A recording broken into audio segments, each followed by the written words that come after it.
Are you seriously going to eat, you fat blibbity blabbity blob? I mean, some of you might be like, continual. why would I want to start this? Sensitive. She's sensitive. You are listening to the Tami Talks Unscripted Healing podcast, where we share stories that are, you guessed it, unscripted. That's the thing, this journey doesn't stop. It doesn't really right? end. We have a general sense of the topic each episode, but really the whole point is just to show up and be authentic and let our inner child speak its truth. And I have continued to work through that story of constantly hearing, well, we don't want, got a hot dog on our hands. Yeah, guess what, Mr. Sabatsky, you do. So I'm so excited that you are here, and it is my hope that you hear yourself somewhere in the story so that way you can feel seen and heard as well. So let's start talking. Welcome to the Tami Talks Unscripted Healing podcast.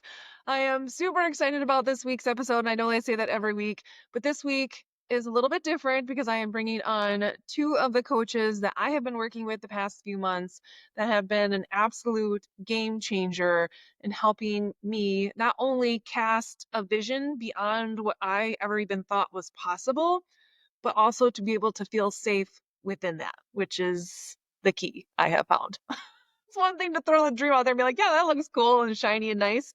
It's another to really truly feel safe in it and know that you are worthy of it, and to know that you are meant for it and that you can hold on to it and you can actually even grow it even bigger. I don't know if I truly believed in all of that before working with Jaime and Kevin. And so I'm super excited to introduce them to you. But first, I want to thank you all for the feedback that I received after last week's super duper vulnerable episode. Again, I wasn't even sure if I wanted to share what I shared. And even afterwards, I kind of had to take that big gulp of like, well, here you go, Tami, put it out there. But it never ceases to amaze me. And I have received this message so many times, is that the more vulnerable I am with my own experiences, the more you feel seen and heard in your experience. And that's when I tend to hear from people the most, is when I'm most vulnerable with the shit show I got going over here. People are like, oh, yeah, I can relate to that. I sabotage good things all the time. Like, well, welcome to the club. Let's get letter jackets. Let's not. But truly, receiving that feedback and knowing that that was the message that you needed to hear as well reminds me how important it is for me to continue to share my own experiences, because sometimes sitting behind this mic, I can get in my head about that. My ego can tell me like, no one wants to hear your stuff, Tami. You know, keep bringing on all these other people and these coaches and these guests, when sometimes it's just having that sit down one-on-one conversation with you and sharing my heart in hopes that it connects to yours and something within your story, and maybe helping your inner child feel seen and heard. And so thank you for that little bit of a validation that sometimes just sitting down is what I need to do. I want to continue to trust in that and lean into that when I'm feeling those intuitive nudges to share whatever is going on. And sometimes my ego needs to be reminded of that this is what needs to happen. Listen to your intuition. This message is going to be for someone. And if it's just for one person out there, that's all that matters. And so, again, thank you for that. So, as I mentioned on last week's episode about Jaime and Kevin, I'll give them an official intro before I officially bring them on. And that they are the founders of the Believe Crew. And they believe that wow. Let me start that over for them. They're worthy of an intro where I'm not laughing at myself.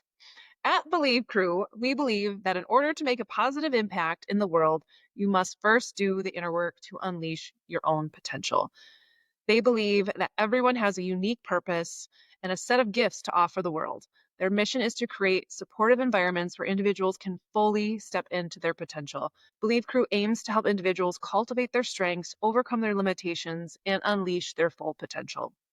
Their ultimate goal is to create a ripple effect of positive change in the world by empowering those who are passionate about helping others, like me. So, like I said, they kind of fell from the sky, and I'm like, this is the most divine intervention possible. And that I have known, I've been working with coaches for a really long time. That is something that I have continued to do for myself and my healing journey as I've healed my inner child, I know that these steps and stages are a part of that. And it was no accident that these two kind of fell into my life and are helping me in the way that they have. And so I've shared a little bit on this episode, but I also want to share a little bit about their story because it's so unique. And you'll see that in the episode as well. But what is so cool about this dynamic duo is that yes, they're both very passionate coaches, but they do it in such a different but complementary way. And you'll see that on this episode.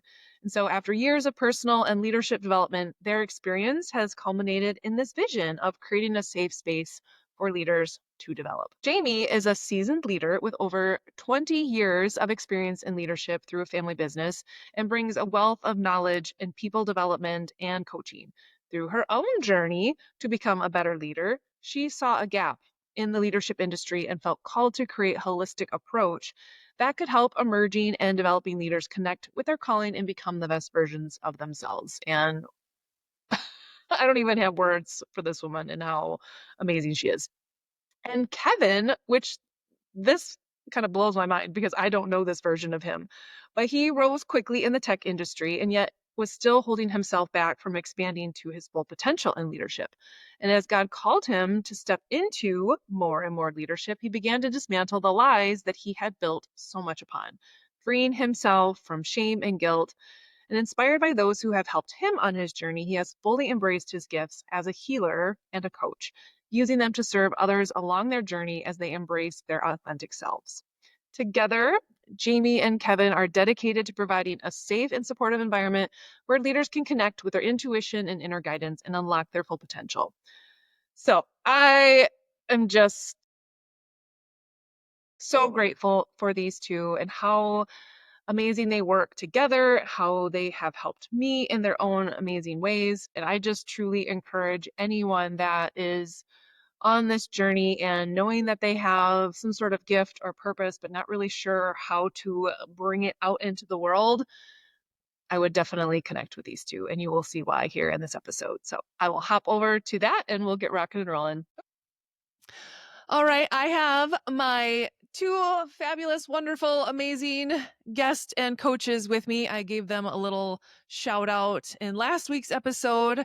The amazing Jaime and Kevin White, who in the last few months have blown my mind with all things personal blocks, generational blocks, career blocks, all of the things. And so I wanted to have them on this podcast because they have helped me tremendously and gotten me really excited about things moving forward in the future, because I felt like I was very much in this stuck pattern for a while, like doing this podcast thing, but just knowing that there was so much more and knowing that there were blocks that I wasn't able to get to myself. And then all of a sudden, these two kind of, I mentioned on last week's podcast, kind of fell from the sky and into my life. And so here we are.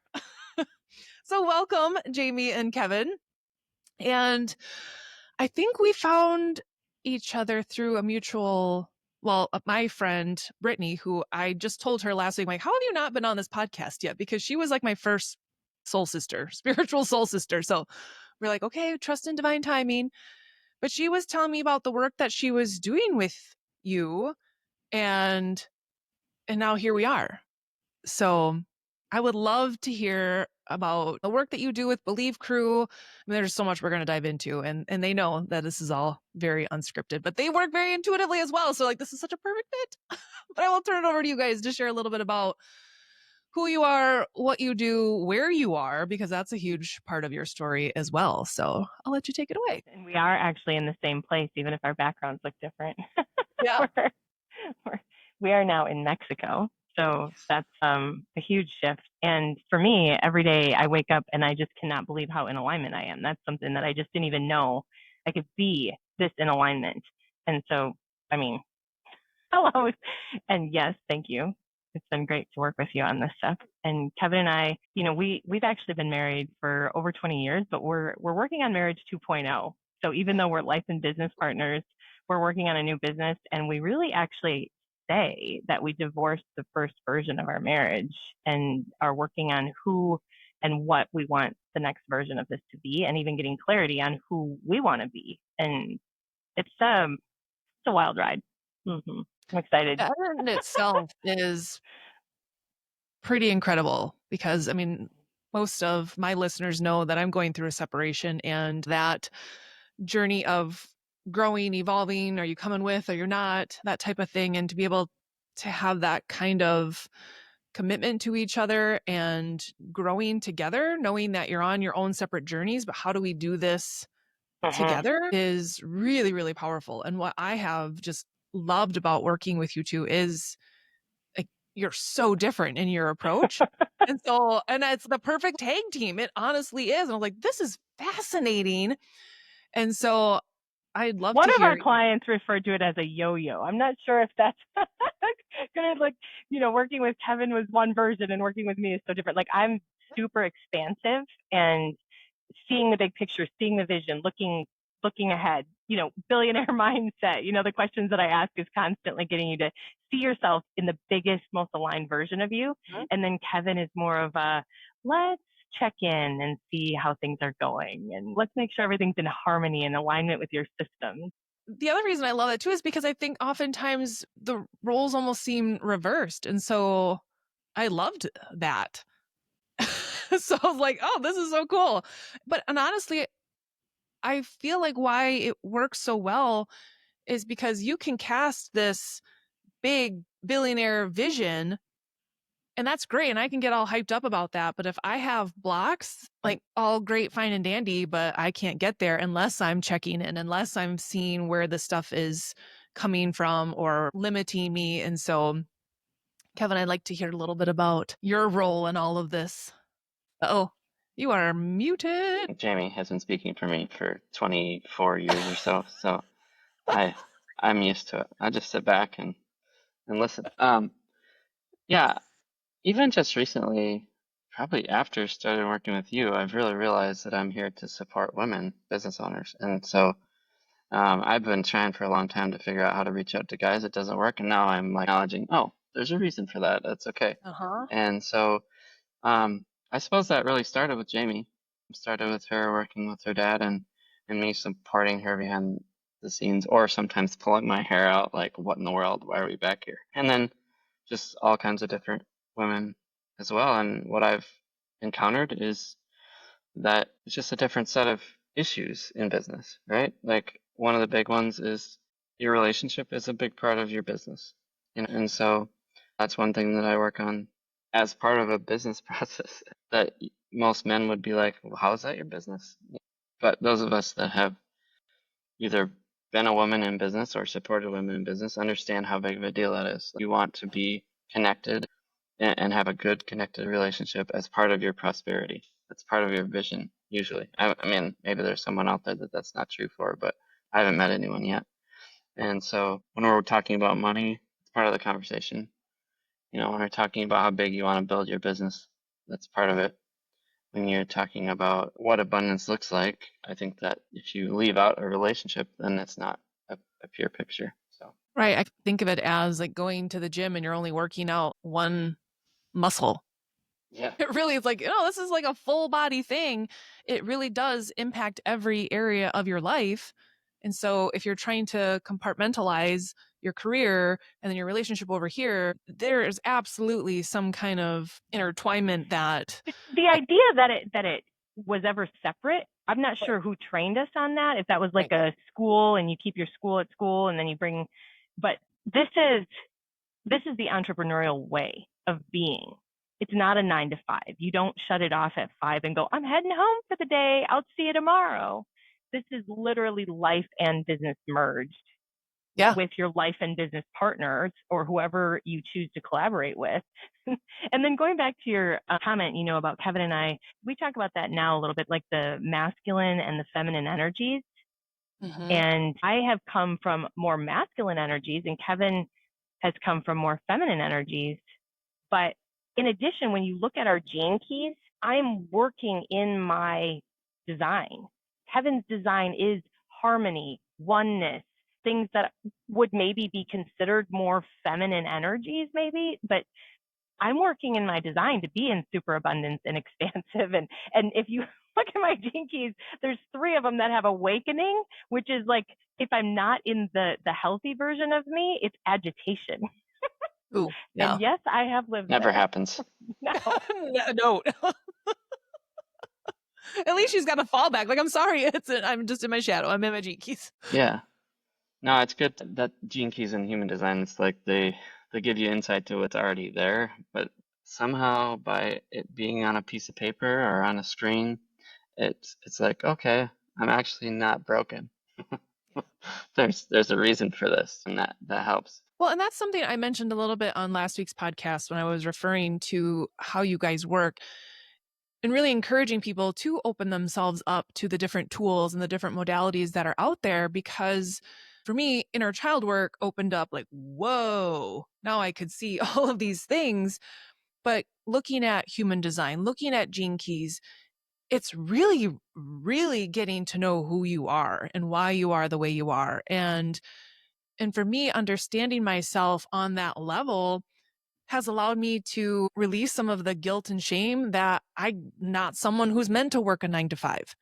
You know, I'm a projector. I'm not someone who's supposed to be doing the same thing every day or be in all of the tasks and doing all of the things. And I was just like, oh, like I could feel this weight off me, this burden that was lifted off of me, the guilt and the shame and projections of other people who are doing the 9 to 5 and looking at me like, oh, must be nice to go paddleboarding. Like, yeah, because I'm a projector and I need to.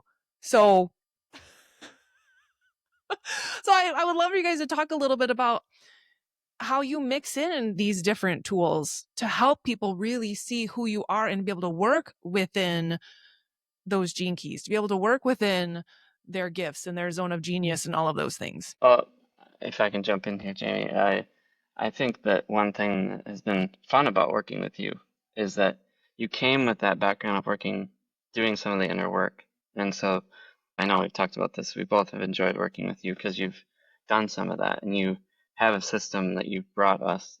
It's not like we're starting from scratch. Like you've done that work. Mhm. And so then we can overlay on top of that information from human design or gene keys and everything. And our work with projectors has been exactly what you're saying. Like you're here to shine. But how do we do that?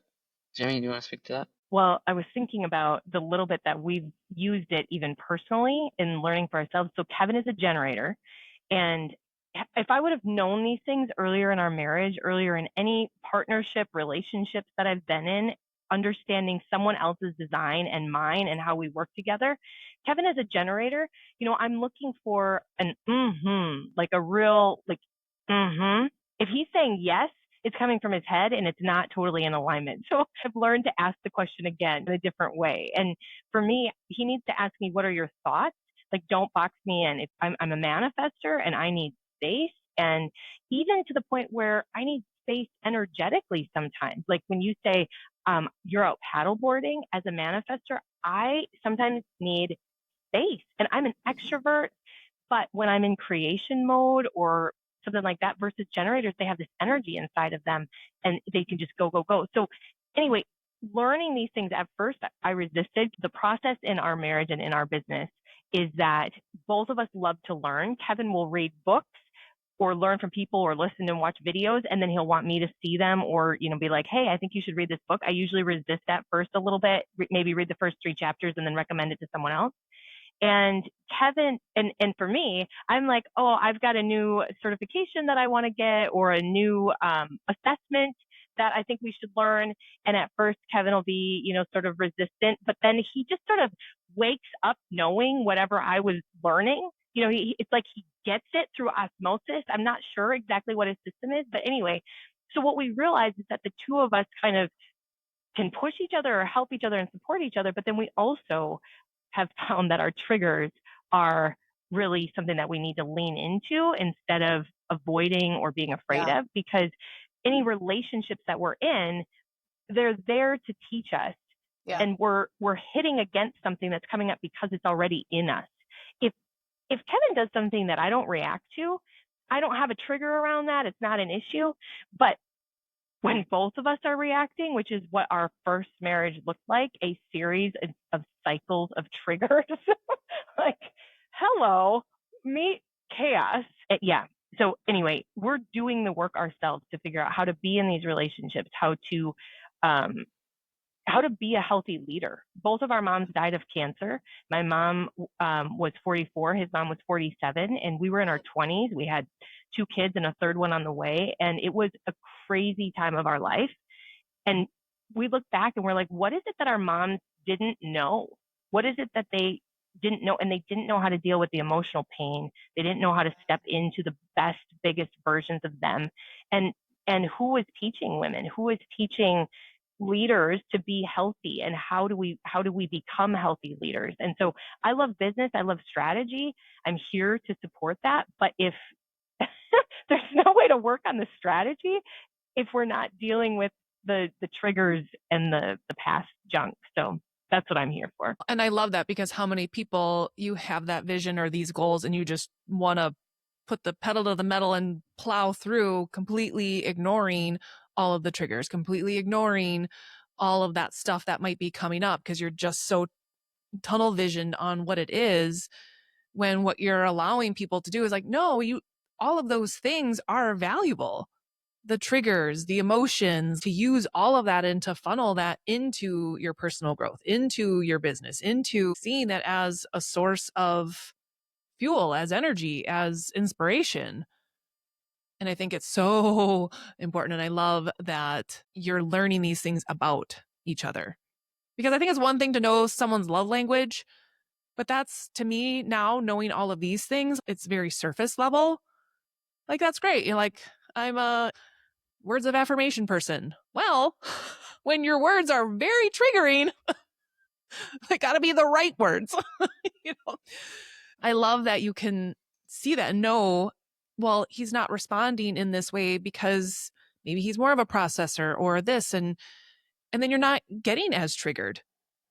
I work differently than someone else. It'd be helpful for them to know that that's going to look different. And I love how you're allowing each other to feel seen in that and understood in that. I mean, going back to all of the inner child stuff, that feels very nurturing to be able to, like, I see you. I see how you function. I see how you think. I see how you process. It's not the same as me, but I can honor that for you. And I can give you the time and space to do what you need to do before we come back and have this discussion or whatever. So that's an amazing thing for couples or anyone working together to know that about the people they're in business with. Yeah, Jamie had this passion and still has it, but it's maybe less than just a slight bit. We used to do tons and tons of personality profiles. So, I mean, I spent years on the disc before at the beginning of Myers-Briggs. Then Jamie's done a bunch of other ones. She can talk about life languages. I don't know. We've done almost all of them we've ever ran into. In fact, we're talking to a new guy recently about another one, right? Like, but all personality profiles, they have a perspective they're coming at, and they're kind of asking, how are you? What's your perspective of yourself? And we're using our conscious mind pretty much to answer those, maybe sometimes a little bit of subconscious information. But human design, what's different about human design and gene keys and really most Eastern profiles is that it's not about how you're showing up. It's not about your perspective. It's about who you are. And so we ask a whole different set of questions and get a lot of different information when we're starting with who we are. Well, something that's coming up for me is around your podcast and the name of your podcast, Unscripted Healing, and just kind of bringing it back to healing for a moment in a different way. When Kevin and I started doing this work, both of us really uncovered gifts of healing. And for a long time, I said Kevin, and I am just recently accepting and embracing this for myself. And I think even Kevin would say that he's still embracing it for himself. Like, there's just understanding, the more we're intuitive, the more we let go of the stuff, the programs, beliefs, the trainings, everything from the past. And our first coach said to us, I need you to transcend your parents. And I didn't even know what the word meant. I didn't even understand the statement. There's been so much of this journey that has been things we didn't know that were what was holding us back from being the best versions of ourselves. And so I really want to encourage anyone that's listening in the space of unscripted healing to recognize that you might all have some type of a healing gift or a gift, let's just say in general, that you don't even know exists because of the programs, the trauma, and the stuff that's on top of it. And so for Kevin and I in the business lane and helping women, I could go on with so many conversations around, how do we support women in this new era of being? And I believe that it starts with healing. I 100% agree. And what's really cool about the work that you're doing, that I'm doing, I think there are more women like me that are just like, hold up. Whoa, whoa, whoa, whoa. What the hell? What life have I been living? Who have I been living this for? We're waking up and wanting to hit pause. I need to figure out who this is, because I'm now in the second half of my life, or your second marriage, and really wanting to get a grasp on who we are. But part of that is removing who we're not, like moving these masks. And that's been a huge part of my journey. And that's why I feel like I had to do some of that first. And that's why I'm excited about bringing on people that are helping with this next evolution, because once you do that work and you start to see like, oh, this is who I am. And then it's now I want to step into that. Now it's really exciting and really empowering to know these things about myself and know what I'm capable of and know these are my gifts. Like, oh, I'm getting really excited here.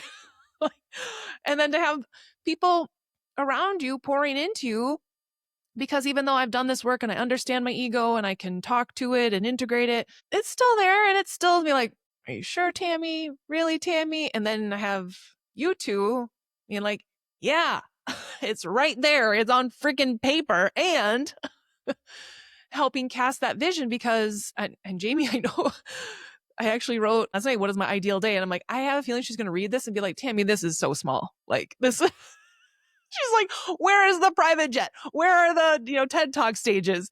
And like, I'm getting there. But right now, it's allowing myself to start with what this ideal is. But you're helping cast this vision of like, whoa, really?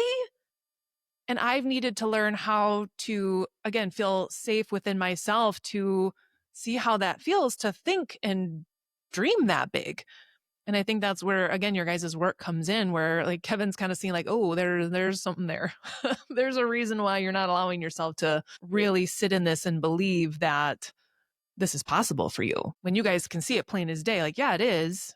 You just got to work through some of these blocks to fully believe it and step into it. Yeah, I think that that's been our own experience. It would be so beautiful, we say sometimes, that not to have the repeat of something.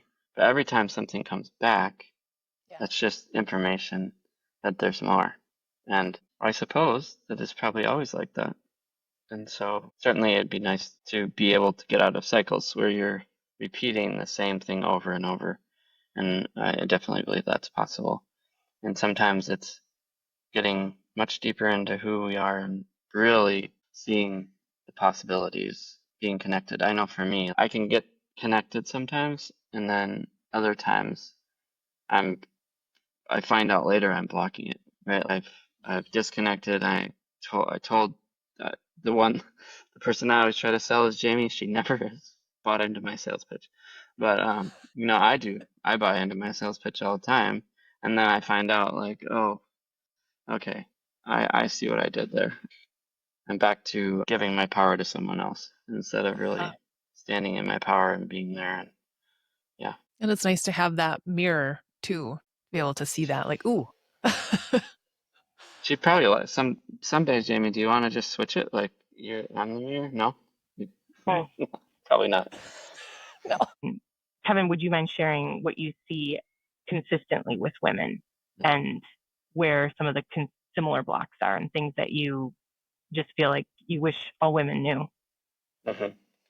Well, we have a lot of, I would say, generational and past life issues that I've seen, and that I think every woman I talk to who's done some deep work can share around gender, like our perception of what gender is, especially in business, probably. I think this might even be something we're still working on. If we had a $400 million business and I asked Jaime, do you own 200 million of that? No, actually, in actuality, keep in mind, that she owns more of the business than I do. I don't know how we did that, but anyway, I'm pretty sure that's what the paperwork says. So, Jamie, can you own that 200 million today? I remember what you're talking about.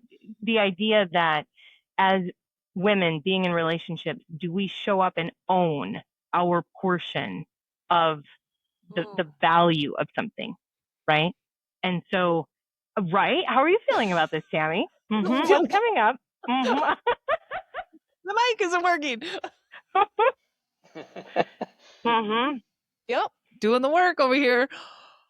we don't even know this stuff is there, and it's been there generationally for so long that Kevin will ask these questions. I mean, his gift is wonder, and he sees how systems work, and so he asks a simple question: if we have a value of a net worth of 400,000, can you imagine your net worth portion being 200 or 400 million, and can you imagine yours being 200 million? And like my brain and body are like, well, we're one, right? Like, we're just apart together, we're one. Like, I don't know.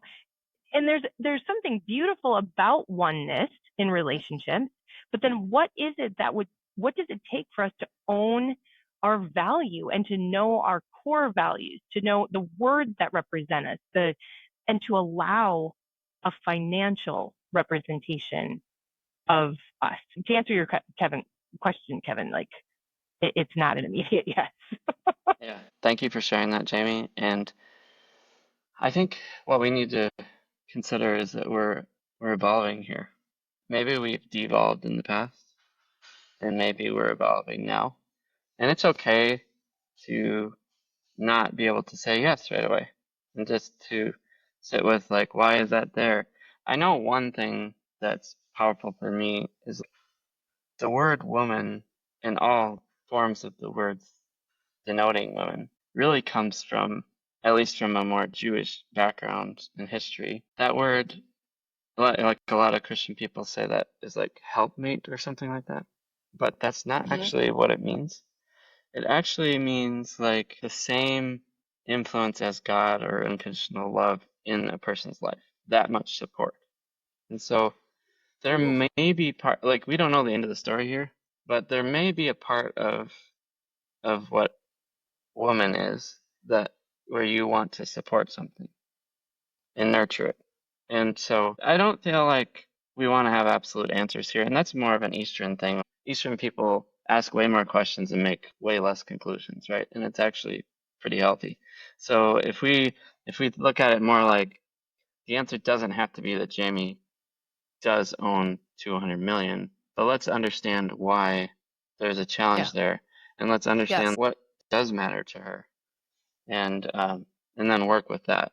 So that's a big one, the whole ownership in business, and what does it look like for you to be successful? And usually it's not the balance sheet at the end and the fact that you exclusively own it.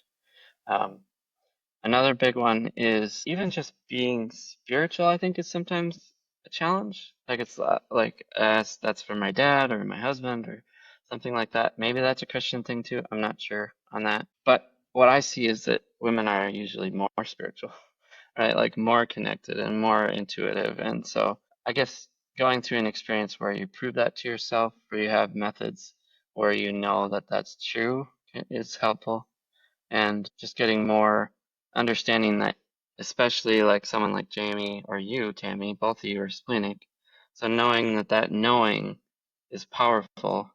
Like, I have the reverse problem of a lot of men. I trust Jamie's knowing so much that I need to develop my own confidence, right? Because I know hers is so strong, and she's 4% of the earth or whatever, splenic wise. I just trust in that. But I also have to remember that, cool, it's good to trust in her splenic, but I have to also like trust myself and develop my own conversation there. So those are the ones that come to mind the most: the money and relationships and spirituality. Well, and it's interesting because when I think of those, it's a lot of us women who are getting into more spiritual work, then having a really hard time placing a value on that. It all comes back to this whole worthiness thing. And that's where you see it get super complicated. And I think that's where, again, the work that you two do, it's so beautiful, and that You can help someone really see that vision and what you are actually bringing and that it is of value, but then working through, was I killed in a past life for being a spiritual worker? And we have actually done some work around that, like, because there was this like legit fear around money for me, like a fear. And that's where just kind of sitting with both of you and recognizing that, and you're able to pick up on that, noticing the emotions that are coming up for me, and then being able to connect, I guess, and be able to start to look where is that actually coming from? Because that feels much deeper than something I just brought into this lifetime myself. It doesn't really make sense. I know my story with money growing up. We didn't have much. So there are some things that make sense. I didn't want to ask for things. I didn't want to be a burden. So I'm not out there spending a bunch. I'm sometimes afraid to spend it because I want to hold on to everything. So right there, my relationship with money is getting skewed. But there were certain things where it's like, this feels deeper. This feels like I'm bringing generations of shit with me around money. And why is there a fear, like a legit fear? And I think we even got into something about, was someone killed around it? I don't know. But just understanding that, like, okay, maybe this is why this keeps coming up for me. And that can be really frustrating to people that I might be working with that are helping me on that aspect, not understand, why aren't you just getting it? Why can't you just put a price to this? And like, I wish I knew. I wish it could just be flip of a switch and boom, this is magically healed. But there's something deeper here. And to be able to work with people who actually get that and know how to help you with that. Ooh. I've seen this so deep in so many women, and maybe it's just kind of coming as I'm hearing you right now. Maybe maybe this is happening. There's so many women in the spiritual space, right? And maybe there's something bigger happening here, where there's, in a lot of ways, in the past few hundred years, that has been for you to acknowledge that A, you get paid for something spiritual, and B, that you are spiritual enough and power, you have your own power enough. Those things would not be okay. You were dying if you didn't really hide when you did that.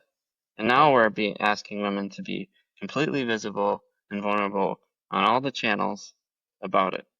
So that's number one. And number two, like, possibly because there is this evolution happening in business, women are leading it and making space and nurturing something, making it alive for men to come along and join them. And so maybe I just realized that we could look at it like that. If we can connect to something bigger than us individually and be like, okay, there's a deep purpose behind that. To me, that helps. Maybe it helps for you guys. What do you think? Well, I know one of the things that you often talk about, Kevin, is the calling. Kevin and I talk about, there's people that come to us and they say they want to make money.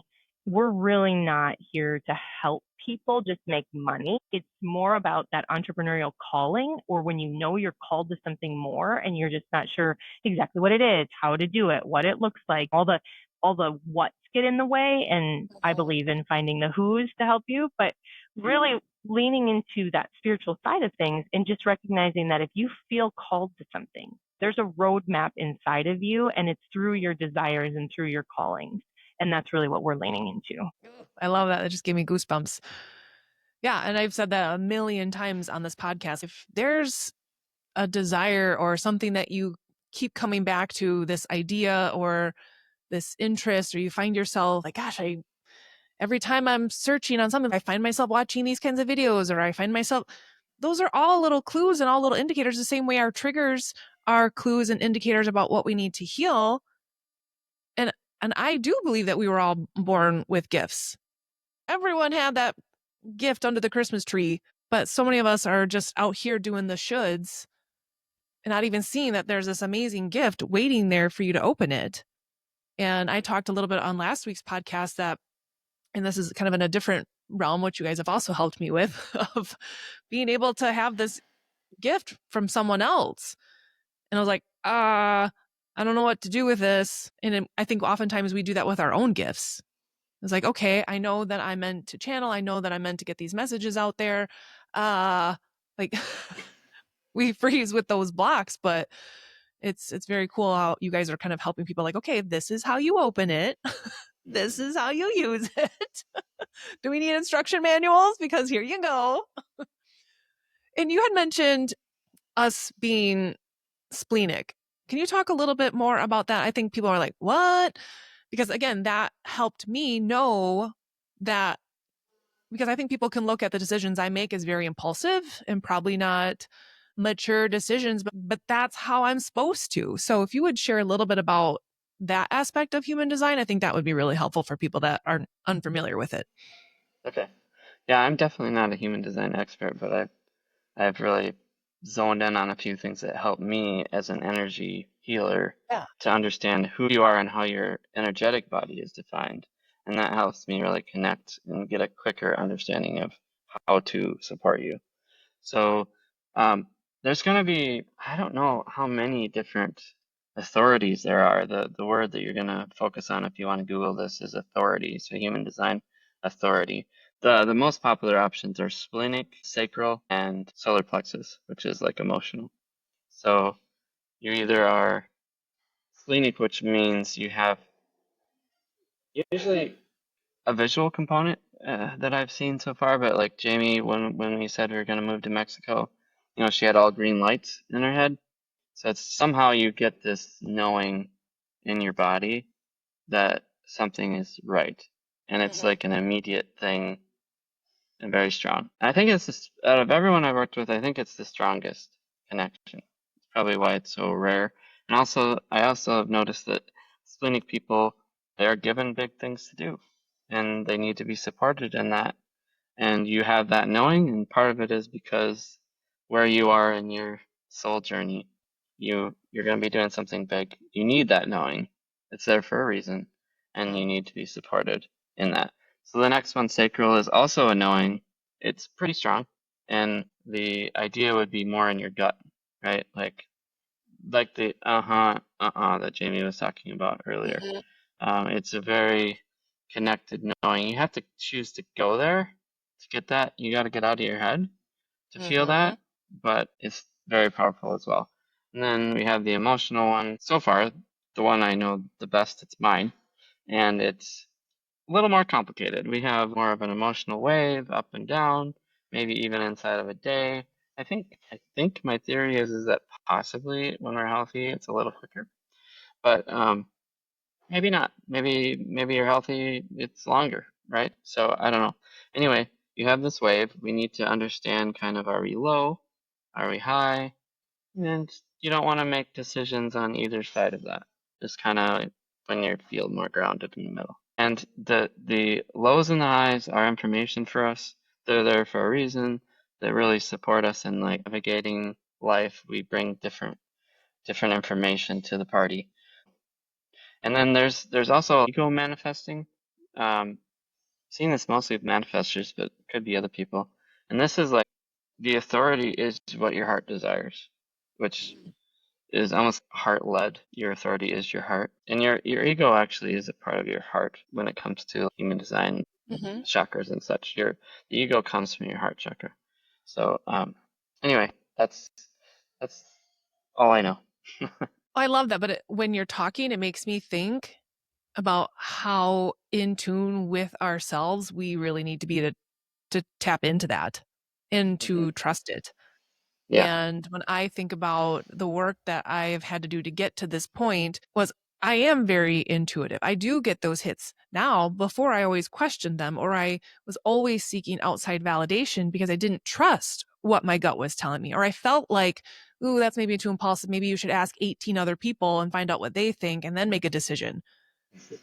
And now I understand that, being a people pleaser and all of these things, but also the way that I grew up and the energy not matching what was happening is that made me disconnect from my intuition, because I was like, wait a second, I'm feeling one way, but what I'm seeing is another. What's not adding up here? And because it was never validated in my physical experience, I started to mistrust myself, when really my intuition was spot the freaking on about what was going on and what was happening, just no one was talking about it. And so I could see, looking back, how I became so disconnected from my intuition. And it's taken this work to, again, peel some of those layers back and really trust in that again. Like, no, you always actually knew, and you need to trust that. And so it makes these kinds of decisions easier, really being back in that space and not worrying about what other people are going to think or needing their outside validation, to really trust that knowing that we all have within us. And I love that you said it's basically like this roadmap we all have within ourselves. And I tell people all the time, like, you are your own healer. We have everything that we need, but sometimes we need people like you and I to help you see that and to help pull that out of you. And even as much work as I've done is like, I need people like you to continue to help me navigate that path and that journey, because it is unknown territory. Yeah. I think it does really help to have a spiritual community where you're sharing common information. For us, watching our kids has been really the most information I've received, the most powerful. When we came to the house we're in right now, after we've been in Mexico for 6 months, our youngest son, it just so happened he wanted to go with me that day, and he's sacral. And so we came to this house. We were expecting to be able to go into it, but his response wasn't screaming and like, no, I don't like this.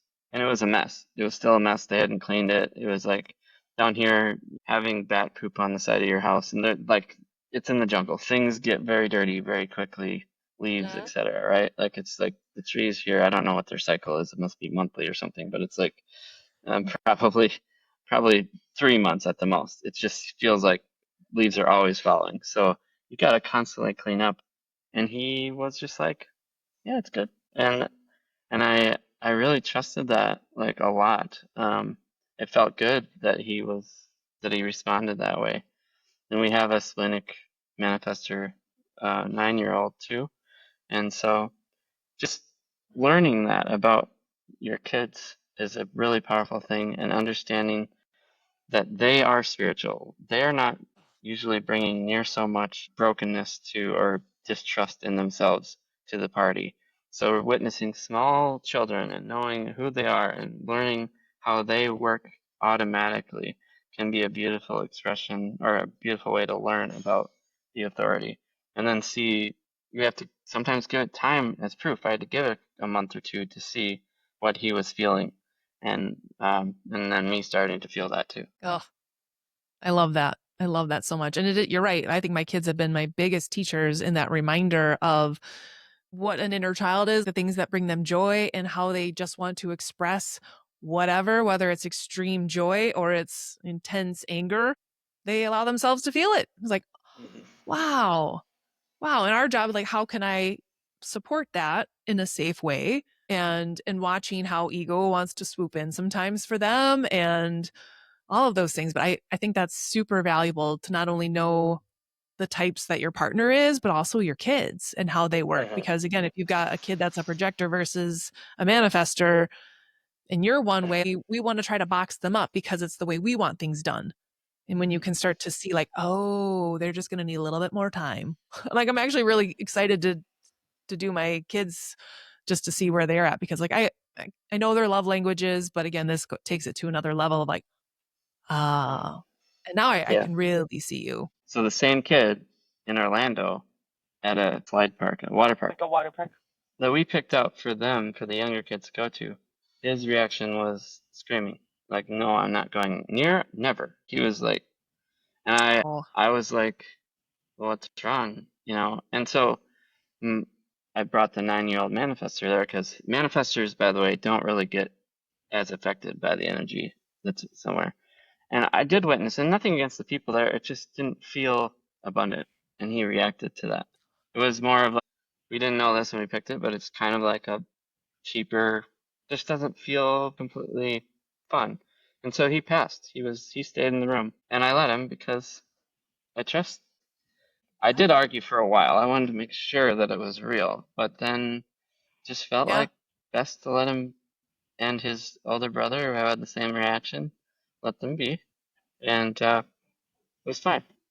Right. Instead of being like, we paid for this, we're going to get, yeah. and then that like was definitely what was forced them to going do on. that. I like picked this out for you 100%. guys, or Jamie and I picked it out for them. Right. Well, and then now they're not being grateful that you did that, like triggering all your own stuff. But Yes. Yep. any of my listeners know I have brought up the fact that I hate water parks many times on this podcast. And for that Okay. reason, once I finally learned why, I was like, oh, I was taking on everyone's energy, and there is a lot of low vibrational stuff. Even though it's fun, there's a lot of low vibrational stuff happening within a water park. And so I was like, this makes total sense. This was an energy thing. It wasn't the fact that I didn't love going down slides and having fun with my kids. And then I felt like a shitty mom. It wasn't that at all. Mm. And so now like I can go in protecting my energy much better so I can have that experience with my kids. But that's pretty cool as a parent to be able to honor that and be like, okay, this isn't you just throwing a fit or throwing a tantrum. There's something energetically going on here. Oh, that's cool. Well, that goes back to kind of what I wanted to touch on a little bit, which was around trusting ourselves and in the entrepreneurial lane that we're in and helping entrepreneurs trust themselves. You know, a lot of times what we hear them say is, well, I need to be able to trust my team, or I want to make sure that I make the right hiring decisions. But the idea is that we need to be able to trust somebody else, something outside of us, someone outside of us, when the reality is how much are we trusting ourselves? How much are we trusting our own decisions and who we are and our inner knowing and our gut? And I really, really believe that most strong and successful entrepreneurs are not looking outside for external validation constantly. It's because they've learned to go inward and trust themselves. And building that confidence in being able to trust yourself is what a lot of the journey is about. Oh, I love that. Well, and how would you guys kind of describe that journey of someone's coming to you and kind of at that place, how you're able to help them rebuild that sense of trust within themselves and the work that you're doing with women? Before I go there, and I might even let Kevin answer some of that, I want to speak to the fact that we've had this vision, or I've had this vision for a long time, and Kevin has been supportive on the journey in so many ways. But it really does go back to starting with our moms and like, what could they have benefited from? You know, getting outside of the environment that they were in. They were in environments that weren't supportive of them energetically. And, you know, I say sometimes we fit in things that are really, really important. We fit in a dentist appointment and then try and go back to a networking event thinking we can talk just normal. The Novocaine hasn't worn off yet. But this is how we're trying to do life. Just say, like, That's such a great analogy. we're constantly doing the same things, hoping for different results here. And so doctors told our moms that cancer came from stress. This was 20 years ago. But then what did they do to eliminate the stress? How do you know what stress is? How do you even stop the stress? And in both of their situations, there was an emotional pain in the relationships that they were in. And that emotional pain was too intense and they didn't know what to do with it, how to handle it. And so anyway, those are the things that drive Kevin and I to be able to support women in this new era of women entrepreneurs, women doing big things that they know they're called to.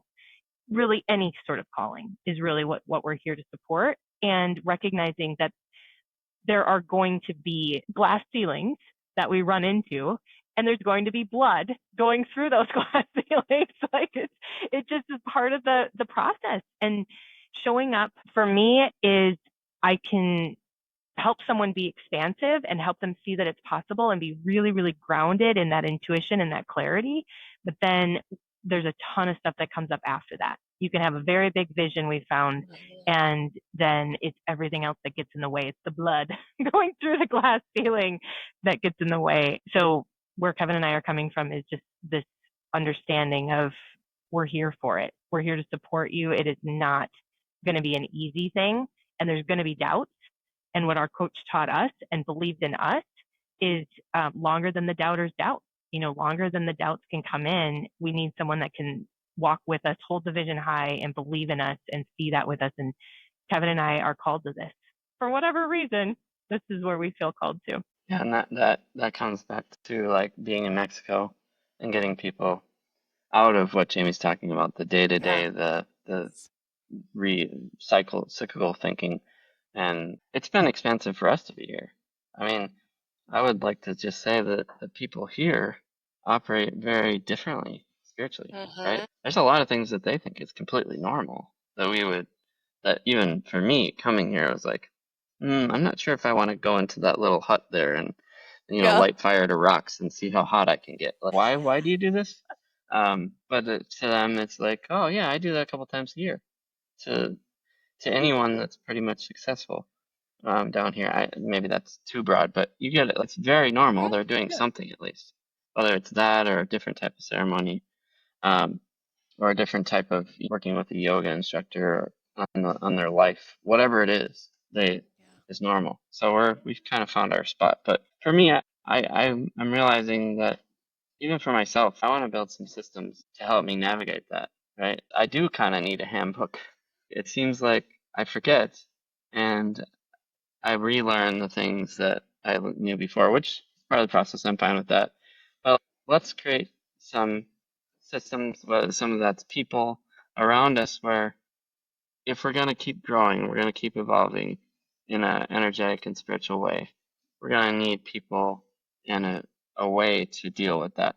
And so for me, having my own weekly support is critical. Yeah. Having my own team is critical. I can't consistently show up for other people if I haven't done that myself. And so let's build the systems that are right for you, right? And as we're believing in you, and anything's possible. It's just like, what is your heart's desire? Where do you want to go? What are you called to? And finding that junction and then giving you the systems to support that. And even just your own healing. In the moment, we can't even teach someone or give someone knowledge that's going to actually matter. It's the systems that you have that are available for you, the ways that you can address that issue, the way that you can show up beyond what you showed up before is what causes growth. Yeah. Oh, I love that. And what a beautiful way to turn your pain into purpose, witnessing and experiencing that with both of your mothers and being able to look at that, like, what is the gift in this? And how can we use this painful experience to serve and help other women get the most out of their life and to not be trapped in their own emotions? And that was one thing that I love about you guys, was just how intuitively that you work, and knowing the things that I needed. There was things like the emotion code or energetic boundaries, or, the 10x is better. Like, there was so many just different way, and it was all like the perfect timing, but it was energetic things that I needed. And then there was the business support that I needed, but it was so beautiful how it all flowed together. And you can see absolutely how it comes from that really pure mission that you both set out, and knowing that it really is, I wanted to say twofold, but it's so much more than that. And when we think about how we're just not supported in our emotions, in our environments, in our energy, it makes it really hard for women to feel like there is a way out, or that those things are possible. And so when you can help them address those things to kind of clear that path, it's like, whoa, now I can see. But yeah, there's a lot there. And I hope that more women give themselves the opportunity to work with you guys, to be able to see it from all angles, instead of just looking at it this way and thinking that we need to do it alone, and having that hyper independence that so many women have these days, where it's like, I'll just go it alone. I can do it all myself, and I'll be the martyr, and I'll be the everything for everyone. And something in your life has got to give.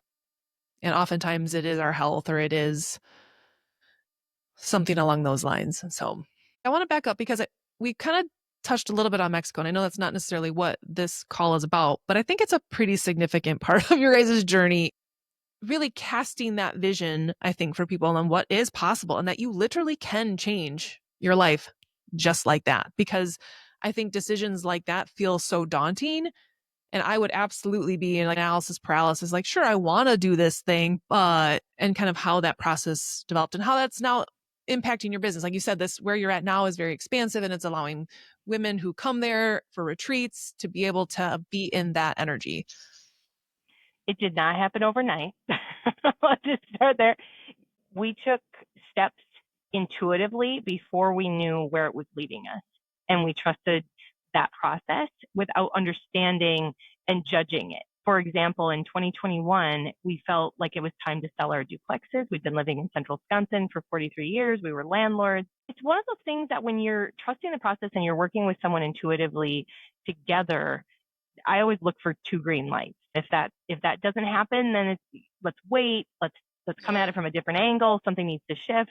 I mean, this journey started even before that. And really, I think when you look at human design, a lot of times that age bracket around the 38 is when things in life start to shift for people, and people call it a midlife crisis.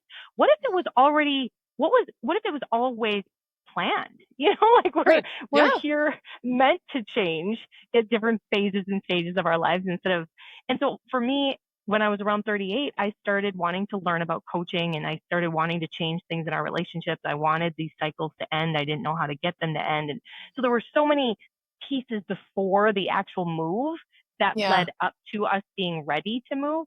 But I just want to speak to the specifics of logically disconnecting versus intuitively leaning in and saying yes, even if we don't understand why. And so it took years for us, like even we sold our duplexes, and then our friends who bought them 3 years later came to us and said, you originally said that you were selling these with the idea that maybe you were going to move.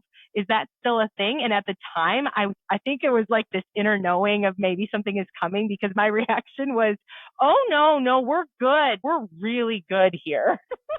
Like, that was my response to her, like, don't tell anything. And sure enough, it was like a month or 2 after she asked that we got the what I call a divine download, but it's more because we were ready. We had disconnected from so many of the things that had held us rooted or hostage, golden handcuffs in some cases, to the lifestyle that we had and who we were living and who we were being. And we didn't even know that this was a possibility. It wasn't even on our radar until it was.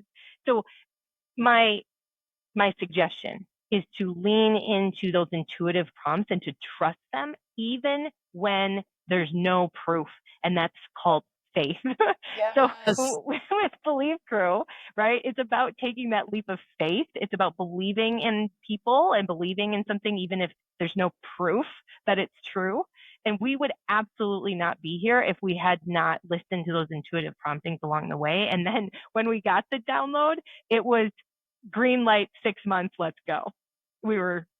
That in itself is a whole other part of the conversation. But and the other thing I would even throw out there for listeners is to consider the book The Illusion of Money by Kyle Cease. If I hadn't read that book, I don't know that I would have emotionally or energetically been ready. Yeah, that was a very, very helpful book. I would also recommend that. I was like, oh. For me, those 6 months of before moving down here were not fun. I resist change. I don't like change very much. Jamie loves it. She could probably rearrange the furniture every day. And I'm kind of like, I like that one thing there. What's the point? Why change it? So it was good for me though. The experience was really good. And now seeing that I don't need to own everything that I ever wanted in life, and that I can depend on other people. I'm currently learning at an extreme level to trust people that I already know don't have a clue what they're talking about.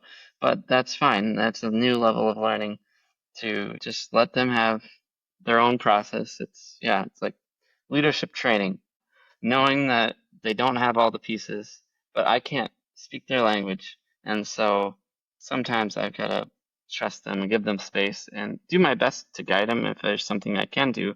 And also just learn to not have to have everything perfect all the time.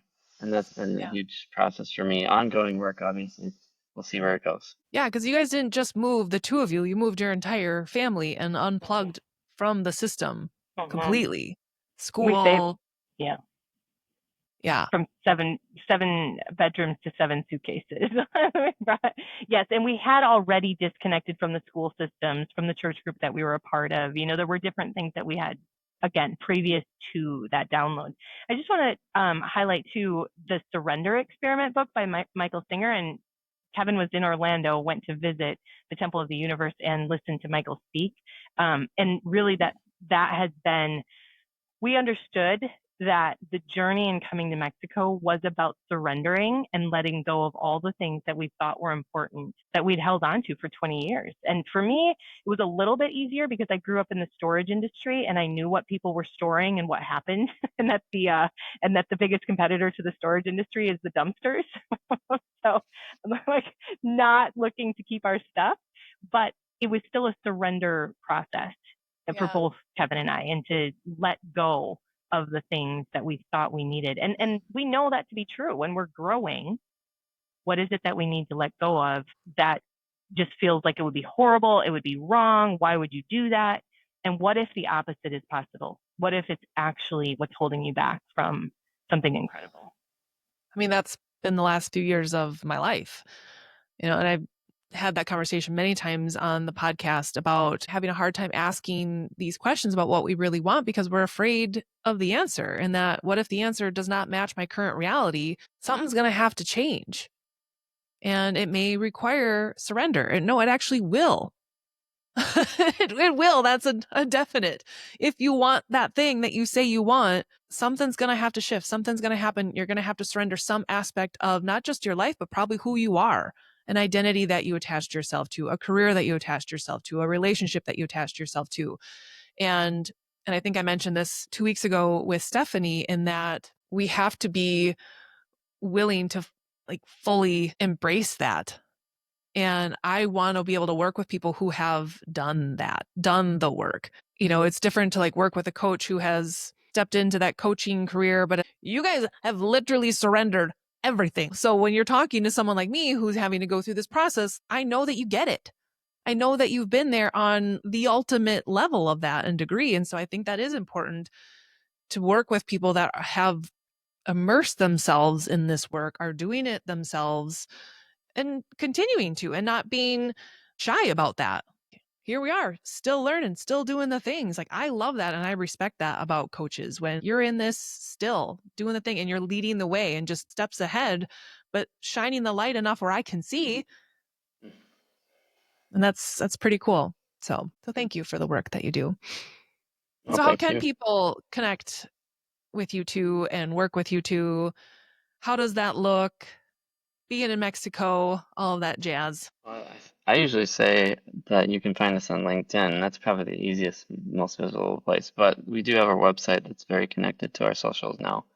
That's believecrew.com. And as far as how does it work coming down here, either it's more of an individual experience. I feel like where we're going now is almost like that's our first experience working together, where you come down and we learn about each other in person. Certainly, we're not 100% against going to see you, but the point is to get you out of your comfort zone. And Yes, please. yeah, yeah. And I mean, it is beautiful down here, and I do operate like a tour guide a little bit because I like going to the same places and sharing it with people. I like snorkeling. I like cenotes. I like being in the ocean. Jamie loves water, so we do a little bit of that, and then get to know each other, get you started. Get an understanding of where you're at, what is your spirituality understanding, connection to yourself, what level do you trust yourself, and then do some support around that and develop a plan from there. That's how we think about working with people in the future. It's a good place to start at one of the centers of spirituality in the world. Oof. Love it. Do you want to add anything to Jamie, that, Jamie? yeah. Thank you. You said it all. I mean, ultimately, we are creating a network of people that want to grow, and specifically around their calling, and know that they really go together. When you step into your calling, it's going to require growth.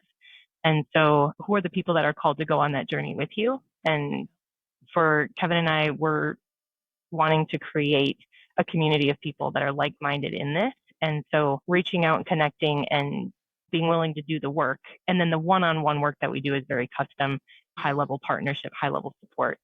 And we do offer the Zoom support because obviously integrating it into your real life is where we need to be doing it, but also getting out of the day-to-day. So a mix of both Yeah. is really what we're leaning into, creating space for both.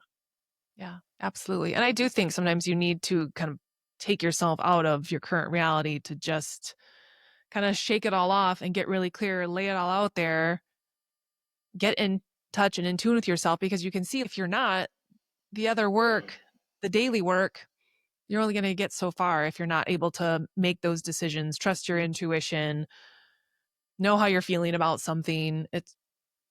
You're kind of not like wasting your time, but really, I think you get so much further ahead when you have that immersion experience and then like, oh, it's already expansive. You already have a whole new perspective of yourself and how you feel and how you think and what's possible to be able to take that back and do the work. It's pretty cool.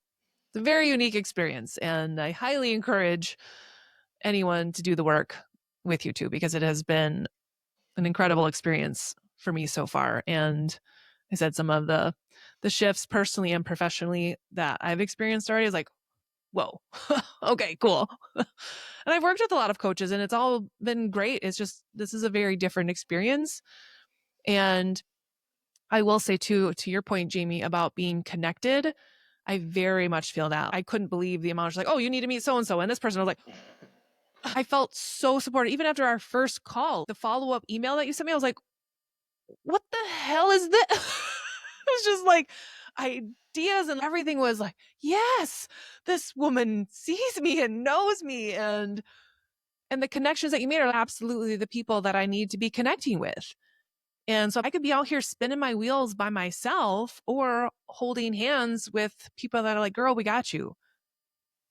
And yeah, I definitely hope more people connect with the two of you because what you've got going is pretty incredible and it's a powerful mission. So thank you. That's awesome. Thanks for sharing it.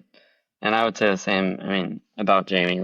I've worked with a lot of people. I've never met anyone like her. I'm sure there are a few people out there like her. The only reason you wouldn't work with her is if you literally want to stay small and not expand. She doesn't want to work with anyone like that.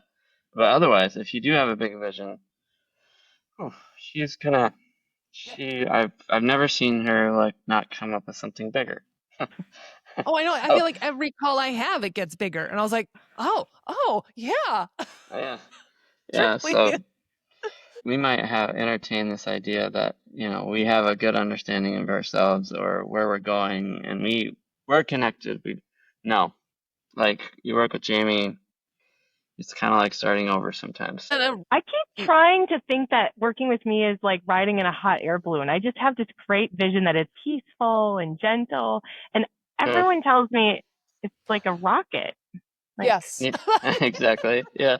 Yeah, that was her first coaching business imagery was like riding in a hot air balloon because she loves hot air balloons. And the funny thing is she absolutely hates rockets. She hates like roller coasters. She's one of those people that goes down the ski slope with her eyes closed. Like, I'm not kidding about that. I've seen it before. She does not like with my eyes closed. Yeah.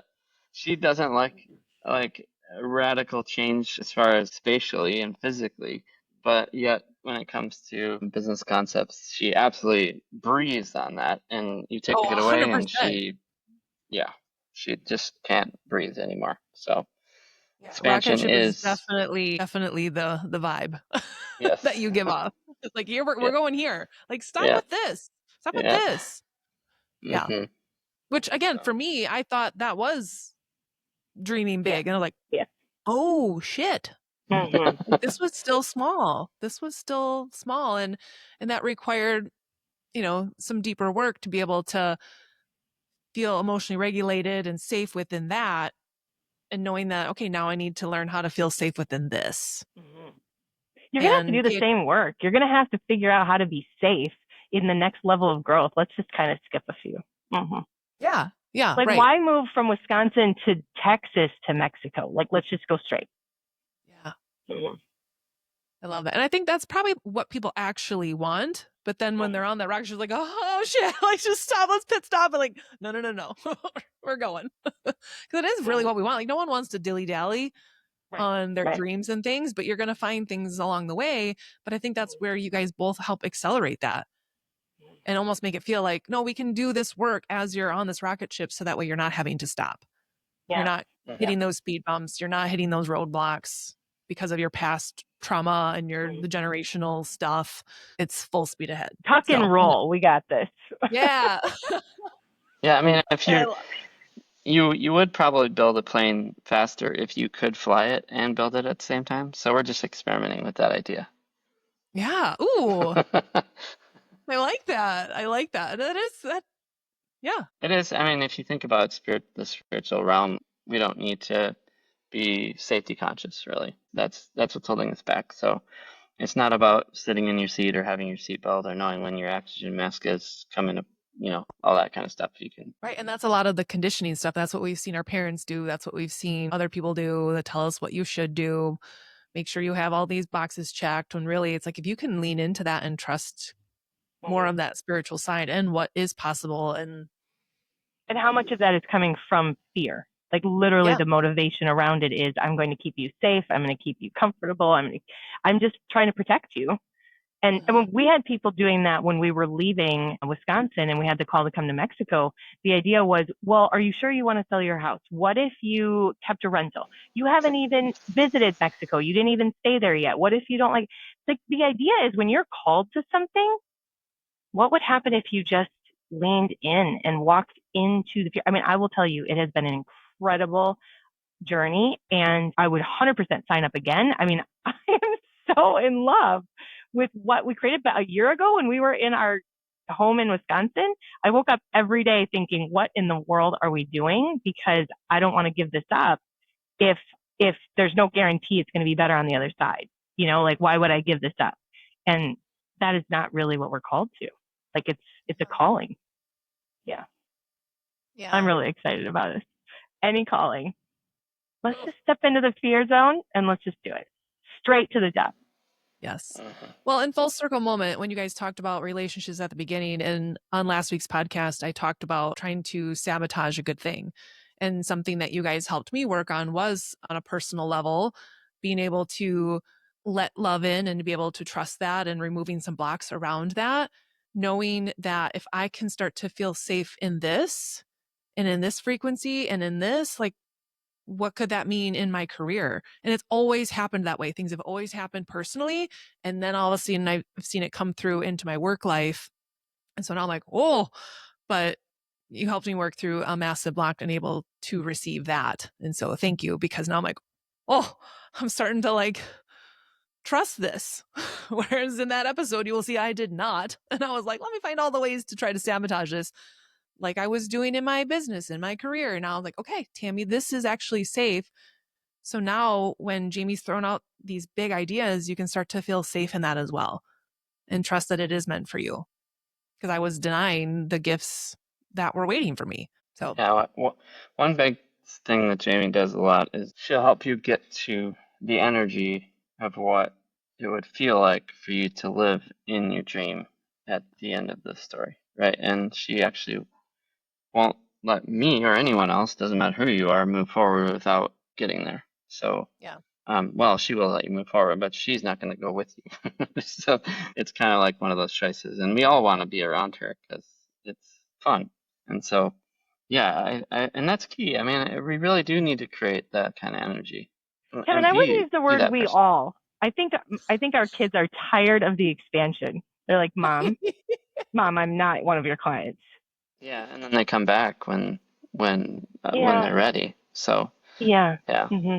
Some people need space from me for a little bit. That expansion, that pressure that I'm even under. I need space sometimes. Yeah, I need to go hit the park or something where things don't move so much. Yeah. Oh, I know. My kids are absolutely like, Mom, not everything is inner child and ego. I'm like, isn't it? Because it's sure acting like it right now. So I get that. They're like, can we just take a break from ego? I totally get it. Awesome. Well, thank you again so much for everything that you have done to help me. I'm excited to be able to come down and visit as well. And just seeing the work that you're doing and knowing that it comes from such a beautiful place, and just helping more and more women get out of the box and start living the life they were meant to. So thank you. It's beautiful. Thank you. Any parting words for our listeners? There's a verse in the Bible: perfect love casts out fear. Lean in. Lean in. I love that. Awesome. Well, thank you. And I will put all of your guys' contact information, ways that they can find you, ways they can follow you, ways they can work with you. And absolutely follow, because you put inspirational stuff out there all the time. And it does just help that little daily dose of, can thank you for truly living what you're doing and what you're preaching and what you're helping people with. It's incredible work. Thank you.